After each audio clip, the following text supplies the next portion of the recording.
tout remettre en question. Et si tout ce que vous croyez savoir était une illusion? Une illusion qui nous enveloppe, nous guide, nous limite. Mais que se passe-t-il lorsque cette illusion se brise, laissant place à l'inconnu, à l'inattendu? Les certitudes s'effritent, les frontières s'estompent. Dans ce tourbillon de pensée, une vérité émerge, la remise en question et le chemin vers la découverte. Osez explorer les méandres de votre esprit, défiez vos convictions, libérez-vous des chaînes du connu. Car c'est dans l'incertitude que se cachent les réponses les plus profondes. Laissez-vous emporter par le flot tumultueux de la remise en question, et peut-être, juste peut-être, découvrirez-vous un univers insoupçonné, où la vérité se révèle dans le doute. Il faut être en dehors du monde pour pouvoir le créer. Cette citation paradoxale nous invite à repenser en profondeur notre rapport au réel et les ressorts de l'activité créatrice. Elle suggère que pour véritablement innover, transformer le monde, il faut d'abord s'en extraire, adopter une position de surplomb et de recul. Seule cette distance critique permettrait d'échapper aux évidences, de remettre en question les cadres établis, et d'imaginer des possibles inédits. Il y a dans cette idée un appel à la transcendance, à dépasser notre condition d'être jeté dans un monde déjà là, pour endosser le rôle démiurgique de créateur. C'est affirmer la liberté souveraine de l'esprit humain, sa capacité à s'arracher aux données pour faire advenir du nouveau.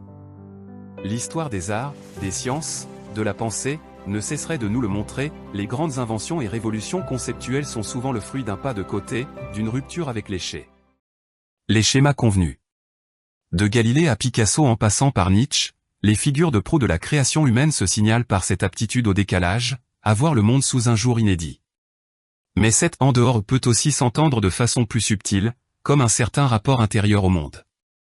Il s'agirait alors moins d'une position spatiale que d'une attitude mentale, celle d'une conscience qui sait prendre ses distances avec le flux de l'expérience immédiate, pour l'interroger et lui donner forme. Chaque acte de pensée, de jugement, serait alors une recréation du monde. Philosopher, méditer, rêver, contempler, autant de façons d'instaurer cette distance intérieure qui libère un espace pour de nouveaux possibles. Cela implique certes une part de solitude, une marginalité choisie ou subie. Celui qui veut recréer le monde doit dans une certaine mesure accepter de ne plus coïncider spontanément avec lui. Mais cette tension est aussi ce qui maintient vivant le désir, la nécessité existentielle de créer. C'est de cet écart, de cette non-adhérence première au réel que sourd le besoin de le reprendre en main, de lui imprimer sa marque. Pour autant, la création pure ex nihilo reste un mythe. On crée toujours à partir d'un déjà là, en réagençant des éléments empruntés au monde. Être en dehors, ce n'est pas couper tous les ponts, mais instaurer une distance inhabituelle au sein même de notre commerce avec les choses. C'est trouver le juste équilibre entre participation et retrait, immersion et surplomb. La clé est sans doute de cultiver sciemment cette mobilité du regard, cette agilité intellectuelle qui nous permet d'être tour à tour pleinement présent au monde et légèrement en retrait, pour mieux l'appréhender et le transfigurer. Ainsi, par-delà son caractère abrupt, cette citation nous offre une précieuse boussole existentielle. Elle nous rappelle que nous ne sommes pas voués à subir passivement le monde, mais que nous avons le pouvoir recréer, à condition d'oser sortir des sentiers battus de la pensée et de la perception.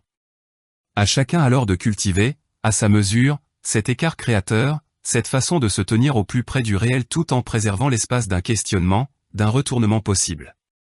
C'est à ce prix que nous pouvons devenir, chacun à notre manière, les auteurs inspirés de notre propre réalité.